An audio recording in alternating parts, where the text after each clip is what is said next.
kembali lagi bersama saya Stella Fiona Adeline di Spotlight. Pemirsa, harga daging di pasar tradisional Family Harapan Indah Bekasi sejak bulan Ramadan menjelang Lebaran mengalami kenaikan hingga mencapai Rp150.000 per kilogram. Dikarenakan permintaan yang semakin menurun akibat harga yang meningkat, banyak pedagang yang merasa cukup dirugikan. Peningkatan ini cukup dirasakan dampaknya oleh para pedagang daging di pasar tradisional Family ini. Ya, hari ini ada kenaikan ini sekarang harga daging 150. Kemungkinan lebaran ya nyampe 18 gitu. Pada penjualan daging ayam, harga per kilo juga mengalami kenaikan yang cukup signifikan. Bulan biasa harga ini kan ada yang 40, sekarang jadi 50, 45 kecil. Naik-naiknya banyak sih. Para pedagang merasa dipersulit dengan lonjakan harga daging yang terus-menerus mengalami peningkatan di bulan Ramadan ini. Pembelinya kurang sih. Barangnya juga susah, ayam kampung susah. Kalau ayam kampung mah naiknya banyak, kalau kampung mah Konsumennya berkurang. Aturan mau beli sekilo jadi setengah gitu. Lonjakan harga daging berdampak besar bagi banyak orang. Salah satunya adalah pedagang. Mereka berharap pemerintah dapat ikut andil memberikan solusi terbaik bagi semua pihak, sehingga kondisi dapat kembali normal. Berita selanjutnya berasal dari daerah Gading Serpong. Blue Burger merupakan restoran baru yang kini cukup terkenal. Memiliki konsep yang unik karena adanya kerjasama dengan Royal Meat yang merupakan toko daging, membuat Blue Burger Gading Serpong berbeda dari yang lain. Blue Burger sendiri dapat menjadi salah satu menu pilihan bagi pemirsa untuk berbuka puasa. Berikut berita selengkapnya. Siapa yang tidak tahu Blue Burger? Dengan label First Smash Burger di Indonesia, membuat kaum milenial berbondong-bondong untuk membeli burger ini. Setelah membuka banyak cabang di berbagai kota, akhirnya warga Gading Serpong dapat merasakan kelezatan dari burger ini. Selain burger yang enak, pelanggan juga dapat membeli berbagai macam daging di Blue Burger. Hal inilah yang membedakan Blue Burger Gading Serpong dengan Blue Burger di tempat lain. Blue Burger bekerja sama dengan Royal Meat atau toko daging yang menyediakan daging ayam hingga ikan. Dengan harga terjangkau, pelanggan dapat menikmati daging berkualitas tinggi di rumah masing-masing. Tempat yang disediakan pun tidak kalah menarik loh. Dengan konsep minimalis, Blue Burger memanjakan pelanggannya dengan berbagai fasilitas. Salah satunya adalah meja biliar yang ditaruh di tengah ruangan. Wah, unik sekali ya. Namun bagaimana dengan pemasukan Blue Burger dan Royal Meat di bulan puasa saat pandemi seperti saat ini? Kalau bulan puasa sih nggak yang sampai rame banget, tapi oke, maksudnya kayak yang Gojeknya itu jalan terus gitu. Yang beli daging juga ya selalu ada aja sih kayak gitu, dan kita juga cukup surprise ya, yang beli daging pun bisa sampai malam. Ya kalau di tengah pandemi kayak gini bukan suatu hambatan sih ya sebenarnya, tapi itu kayak sesuatu yang membuat kita tuh kayak bisa harus ya berjuang lebih lagi aja gitu. Terus kita harus berinovasi, terus kita harus mikir nggak cuman kayak jualan buka toko kayak gimana gitu kan, buka toko doang ya, mungkin kita bisa iklan lah gitu kan, kita bisa ya, apapun media yang saat ini sedang hype ya kita masukin gitu. Kita gandeng Blue Burger kan karena kita tahu Blue Burger kan cukup punya nama ya, udah banyak fansnya lah gitu. Nah jadi sebagai traffic juga, maksudnya buat narik traffic juga gitu kan, kayak Royal Meat itu kan juga soalnya kan baru nih gitu, jadi ya kita buka Blue Burger. Nah, setelah tahu banyak tentang Blue Burger dan pastinya Royal Meat, jadi di sini saya udah pesen makanan paling favorit di Blue Burger nih. Kalian penasaran kan? Yuk, langsung aja. Kita lihat tuh betapa cantiknya kan burger ini. Jadi burger ini namanya itu Blue Burger Original Cheeseburger.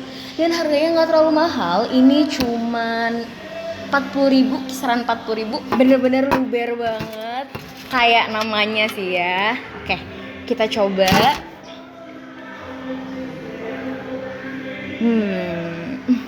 Enak banget sih. Karena bisa dilihat nih ya teman-teman, ini tuh bener-bener sampai lumer banget cheese-nya, nggak kaleng-kaleng. Untuk kalian semua yang pengen cari tempat baru untuk buka puasa, bisa banget langsung ke Blue Burger yang ada di Gading Serpong. Dan jangan lupa juga untuk beli meat dari Royal Meat. Saya Dolorosa Raras melaporkan dari Gading Serpong, kembali ke studio Stella Fiona. Baik, terima kasih Dolorosa. Dibandingkan menggunakan baju baru, kini masyarakat lebih memilih untuk menggunakan baju lamanya. Berita selanjutnya membahas tentang dampak pandemi bagi para penjual baju lebaran. Hal ini dihubungkan dengan adanya pembatasan sosial berskala besar yang sedang terjadi di bulan Ramadan ini. Kali ini saya sudah terhubung dengan reporter Fala Fadila yang sudah berada di Pasar Bonang, Bojongnangka, Tangerang. Baik, terima kasih Stella. Saya saat ini sedang berada di Pasar Bonang, Bojongnangka, Kabupaten Tangerang. Di tahun kedua pandemi ini, tidak disangka kita hanya bisa lebaran di rumah dan tidak bisa melakukan aktivitas mudik.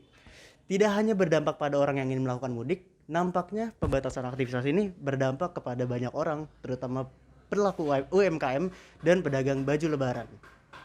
Dampak negatif yang disebabkan oleh pandemi pada bulan Ramadan dan Hari Raya Idul Fitri ini bagi UMKM adalah salah satunya sepinya pelanggan di beberapa tempat, tidak bisa berjualan karena larangan pemerintah akibat pembatasan sosial berskala besar atau PSBB. Hal tersebut juga bisa menjadi alasan berkurangnya pendapatan bagi para pelaku UMKM seperti penjual baju lebaran di masa pandemi. Baik pemirsa, saya saat ini sudah bersama pedagang baju lebaran, yaitu Mas Dava, boleh? Selamat sore Mas Dava. Iya, sore. Saya mau bertanya sedikit, boleh Mas? Iya. Apakah pas sebelum pandemi 2020 kemarin dan pas pandemi merebak luas, Mas Dava tetap berjualan? Iya, pastinya tetap berjualan kan, penghasilan juga dari jualan juga kan. Oh, oke. Terus Mas Dava kira-kira berjualannya hanya offline saja di pasar atau ada online-nya juga, Mas? Ada online juga. Oh, ada online juga. Kira-kira pendapatan yang didapat oleh Mas Dava ketika pandemi ini berbeda jauh signifikan tidak dengan sebelum pandemi?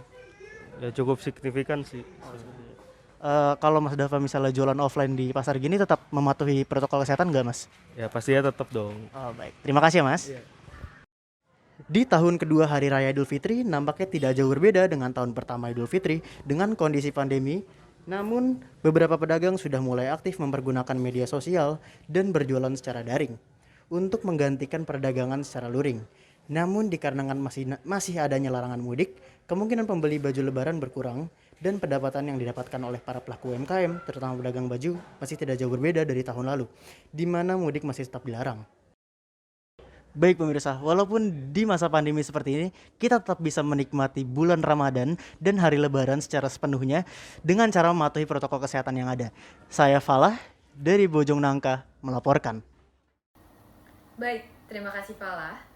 Menjelang Lebaran, kali ini pemerintah kembali mengeluarkan larangan mudik demi mencegah penyebaran pandemi yang sedang berlangsung. Di sisi lain, bisnis hampers atau bisnis bingkisan kini menjadi tren masyarakat untuk berbagi kebahagiaan dan menguatkan tali silaturahmi dengan orang-orang tersayang. Berikut laporan selengkapnya. Lebaran identik dengan adanya kebersamaan, tetapi tidak sejak pandemi berlangsung.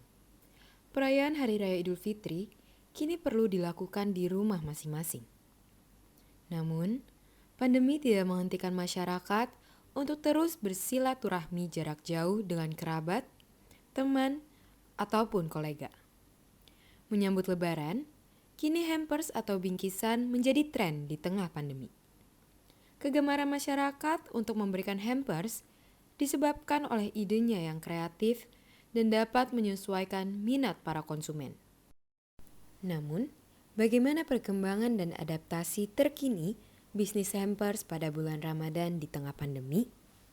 Bisnis hampers di pandemi di Ramadan ini, kita udah mulai pandemi kan di tahun lalu ya, jadi untuk sales secara bisnis kita meningkat karena semua acara-acara ditiadakan, jadi orang lebih memilih memberi hampers atau hadiah ke rekan-rekan, keluarga atau teman-teman karena masih dilarang ya untuk kumpul-kumpul. Adaptasinya lebih ke membuat paket-paket yang lebih affordable. Jadi kalau sebelum Ramadan ini kita lebih ke premium hampers. Nah sekarang untuk Ramadan kami keluarkan paket-paket yang lebih murah. Jadi lebih bisa dijangkau ke banyak kalangan. Untuk pandemi kita tetap jaga prokes ketat, pakai masker, rajin cuci tangan dan juga kita selalu disinfektan workshop kita. Kini, semakin banyak pilihan hampers dengan harga terjangkau bagi para konsumen. Bahkan, dalam situasi Ramadan dan pandemi ini, bisnis hampers juga menyediakan produk-produk seperti hijab, masker, dan hand sanitizer. Jasa pembuatan dan pengiriman bingkisan juga dapat menyesuaikan permintaan konsumen. Keamanan dan kepercayaan konsumen merupakan nilai penting dalam bisnis, sehingga kewajiban protokol kesehatan perlu diperketat. Tidak hanya mendistribusikan produk saja, bisnis hampers di bulan Ramadan ini juga menjadi pembawa kebahagiaan kepada orang lain. Dan pemirsa, informasi tadi sekaligus menutup perjumpaan kita di sore hari ini. Saya Stella Fiona Adeline, mewakili seluruh kerabat kerja mengucapkan terima kasih dan sampai jumpa.